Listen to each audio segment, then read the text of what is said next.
Hi everyone, welcome to final smile. जब से RRB PO का पेपर आपको ओवर हुआ है तब से बच्चों के अंदर एक ये डाउट आ गया है कि सर आप जीए को कैसे प्रिपेयर करेंगे।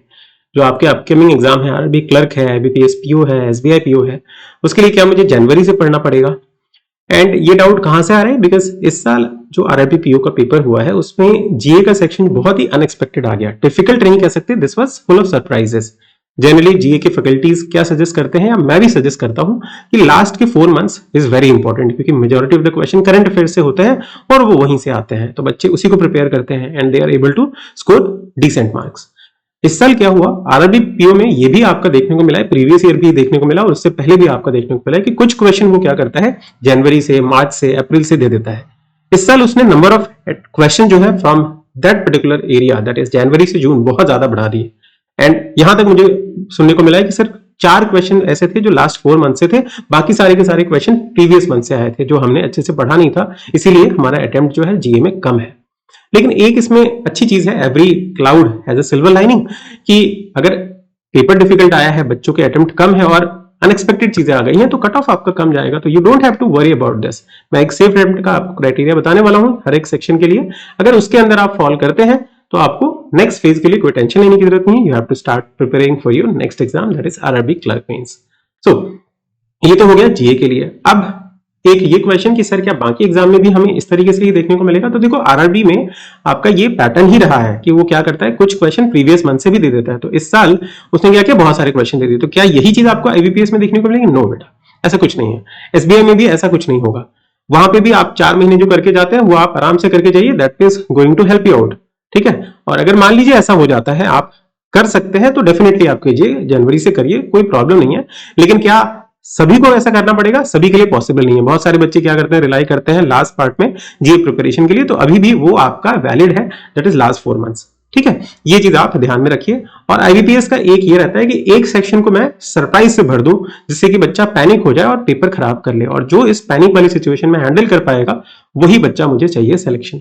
ठीक है, तो वही इस साल भी उसने किया। ऐसा हो सकता है कि आरआरबी क्लर्क में अभी आपको जीए थोड़ा सा डिफिकल्ट देखने को मिले, लेकिन जीए ऐसा भी हो सकता है कि जीए बहुत सिंपल आ जाए, क्वांट बहुत डिफिकल्ट आ जाए, बिकॉज उसको एक सेक्शन में आपको हिला के रख देना है दिमाग को, जिससे कि पूरा का पूरा पेपर जो है आप इसको सोचने लग जाए कि मेरे तो चांसेस ही खत्म हो गए। तो ये चीज है। ठीक है, तो जो बाकी एग्जाम आपके हैं उसके लिए जिस तरह से आप प्रिपेयर कर रहे थे वैसे ही कीजिए। आरआरबी क्लर्क के लिए अगर आपके पास टाइम है and if you can prepare, then आप स्टार्टिंग के जो कुछ मंथ है, जैसे जनवरी से अप्रैल तक का पार्ट है, वो भी आप अगर कवर कर सकते हैं तो करिए, else stick to the 4 months जो आप करते हैं, वहां से भी आपका चल जाएगा काम। Now coming to the safe attempt, कि सेफ अटेम्प्ट क्या होगा और एक्सपेक्टेड कट ऑफ क्या होगा। देखो सेफ अटेम्प्ट अलग अलग सेक्शन की बात करता हूं। क्वांट में अगर हम लेवल ऑफ डिफिकल्टी की बात करें तो दैट वाज मॉडरेट। ऑलमोस्ट जितने भी आपके सेक्शन है सब में मॉडरेट से डिफिकल्ट ही रहा है। और अगर आप लास्ट ईयर से अटेम्प्ट को कंपेयर करेंगे कि लास्ट ईयर कट ऑफ इतना था, है ना, इस साल क्वांट में भी इतना ही रहेगा, तो वो आपको हेल्प नहीं करने वाला। क्यों? क्योंकि हमारे पास सेक्शनल टाइमिंग था। लास्ट ईयर जिनका क्वांट अच्छा था उन्होंने 30 प्लस कर दिए थे क्वांट में, इस साल पॉसिबल नहीं है। ठीक है, तो इस साल आपके नंबर ऑफ अटेम्प्ट कम हुए हैं सेक्शनल टाइमिंग की वजह से ही। सो अगर मैं क्वांट सेक्शन की बात करूं कि उसमें आपका सेफ अटेम्प्ट क्या रहेगा, तो मैंने यहाँ पे नोट कर रखा है। देखो इस साल ऐसा कुछ नहीं था क्वांट में कि आप नहीं कर सकते थे। पेपर जिस तरह का जनरली एक्सपेक्ट होता है आरआरबी में वैसा ही था। ठीक है, बस ओनली थिंग बस कि थोड़ा सा लेंथी क्वेश्चंस थे, जैसे डीआई में भी आपको लेंथी क्वेश्चन दिए गए थे, तो उसकी वजह से और सेक्शनल टाइमिंग था तो नंबर ऑफ अटेम्प्ट थोड़े कम हो गए हैं।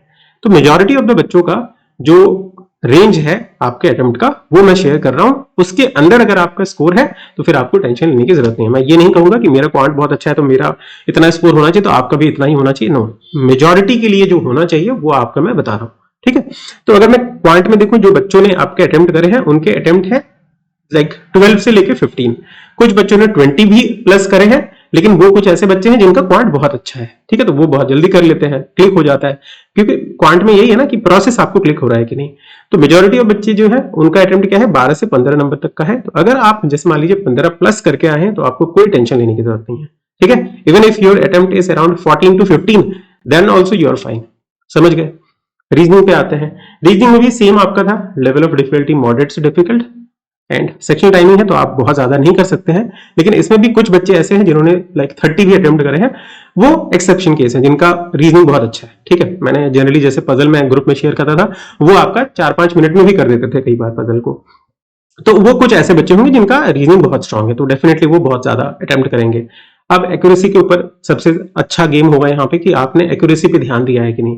तो यहाँ पे जो आपका सेफ अटेम्प्ट रहा है, जो बच्चों को मैंने देखा है, वो आपका है 15 से 20 के बीच में। अगर आपने इसके रेंज में करा हुआ है तो आप सेफ साइड में ही है। डिसेंट अटेम्प्ट की अगर बात करें कि डिसेंट अटेम्प्ट क्या होना चाहिए, तो दैट विल बी 20 प्लस अगर आपका है तो एकदम आपको टेंशन लेने की जरूरत ही नहीं है। ठीक है, ऐसा नहीं हो सकता कि सभी बच्चे 20 प्लस करेंगे, क्योंकि किसी का रीजनिंग अच्छा होगा तो किसी का इंग्लिश बहुत अच्छा होगा, है ना। रीजनिंग अच्छा नहीं है मान लीजिए, तो वो अपने आप ही बैलेंस हो जाएगा। तो मैं आपको बस इसलिए ओवरऑल रेंज बता रहा हूं।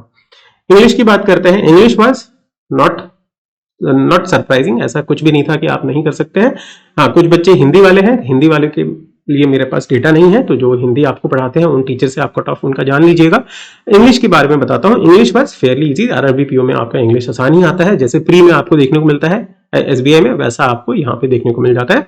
तो इसमें अटेम्प्ट जो है बच्चों के बहुत सही रहे हैं, 28 to 30 जनरली मैंने अटेम्प्ट सुने हैं बच्चों के। ठीक है, तो 28 प्लस है। आप अगर 25 से 35, क्योंकि कुछ बच्चों के मैंने ये भी देखे हैं जिनका मतलब इंग्लिश जैसे होता है ना कि बचपन से ही पढ़ते आ रहे हैं, तो आपको ज्यादा दिक्कत नहीं होती है, तो वो कह रहे हैं कि सर हमने 38 39 भी अटेम्प्ट करे हैं। लेकिन अगर एक नॉर्मल मैं आपको ब्रैकेट दूं कि इसके अंदर आपका अटेम्प्ट है तो that is 25 plus. If you have done 25 plus तो आपको टेंशन लेने की जरूरत नहीं है आपकी इंग्लिश में भी। Now coming to computer. Computer भी आपका इस बार ऐसा कुछ नहीं था कि नहीं कर सकते हैं। ठीक है, 28 प्लस आपके अटेम्प्ट रहे हैं मेजॉरिटी ऑफ द बच्चों के। बहुत सारे बच्चों ने 35 प्लस भी करे हैं, क्योंकि ऑलमोस्ट सारी चीजें मैंने भी पढ़ा दी थी, और अगर आपने पहले से कंप्यूटर पढ़ रखा है तो आपको दिक्कत नहीं होनी चाहिए। टाइम का कोई इशू नहीं था ऐसा कुछ। तो यहां पे भी आपका 28 plus will be a fairly decent attempt in computer. And GA की बात करें तो जीए में सेंस आपका सरप्राइजिंग एलिमेंट था, तो नंबर ऑफ अटेम्प्ट ज्यादा बढ़े नहीं है, 10 से 15 नंबर है। कुछ बच्चों ने 12 किए हैं, कुछ बच्चों ने 14 किए हैं, कुछ बच्चों ने 22 भी किए हैं, लेकिन वो वैसे बच्चे हैं जिन्होंने लाइक स्टार्टिंग से ही अच्छे से नोट्स प्रिपेयर करके कर रहे थे, तो वो ऐसा है। आपने अगर उतना नहीं किया तो कोई प्रॉब्लम नहीं है। अगर बस 14 से 15 16 इस तरह के रेंज में अगर आप हैं, एक्यूरेसी बस है, तो आपको कोई टेंशन लेने की जरूरत नहीं है। तो these are all the safe attempts that I have discussed. Now overall अगर अटेम्प्ट की बात करें कि ओवरऑल अटेम्प्ट कितनी होने चाहिए, ठीक है, तो देखो ओवरऑल ये नहीं कहूंगा कि 100 से बहुत ही ज्यादा आपको जाना है, क्योंकि पेपर आपका सेक्शनल टाइमिंग है, तो नंबर ऑफ अटेम्प्ट आपके कम ही रहे हैं। तो अगर आपका अटेम्प्ट जो है ओवरऑल की बात कर रहा हूं, ठीक है, क्वेश्चन के रिस्पेक्ट में बात कर रहा हूं, not with respect two marks, क्योंकि मार्क्स कुछ सेक्शन में 1.25 होंगे, वो चीज नहीं कह रहा हूं। 95 से लेके 100 के बीच में अगर आपके अटेम्प्ट बन रहे हैं एक्यूरेसी के साथ, क्यों ऐसा इतना कह रहा हूं मैं, 90 से कम भी हो सकता है, ठीक है, ऐसा नहीं है, लेकिन क्यों मैं 90 तक पहुंच रहा हूं ना, 95 तक क्यों पहुंच रहा हूं, क्योंकि बच्चों ने कंप्यूटर में बहुत ज्यादा कर लिए हैं, ठीक है, इंग्लिश में बहुत ज्यादा कर लिए हैं, जिनका क्वांट अच्छा है उन्होंने क्वांट में भी करा है। तो ये चीज को देखते हुए मैं ये कह रहा हूं कि अगर आपके नंबर ऑफ अटेम्प्ट जो है वो 95 प्लस है, तो आपको टेंशन एकदम ही लेने की जरूरत नहीं है। समझ गए। और ये जो क्वेश्चन था कि जीए को किस तरीके से प्रिपेयर करना है, वो भी मैंने ऑलरेडी एड्रेस कर दिया है। तो आई होप इसके अलावा आई थिंक कोई क्वेश्चन एड्रेस करने लायक नहीं था, सारे क्वेश्चन मैंने ऑलरेडी एड्रेस कर दिए हैं। इसके अलावा भी अगर आपके कुछ क्वेश्चंस हैं या आपके अटेम्प्ट से रिलेटेड कोई क्वेश्चन है कि सर मैंने ऐसे ऐसे अटेम्प्ट करे हैं, मेरा सिलेक्शन होगा या नहीं, तो वो आप लोग कमेंट सेक्शन में बता सकते हैं। I will try to answer that. With that I will end this video. All the very best for your next exam.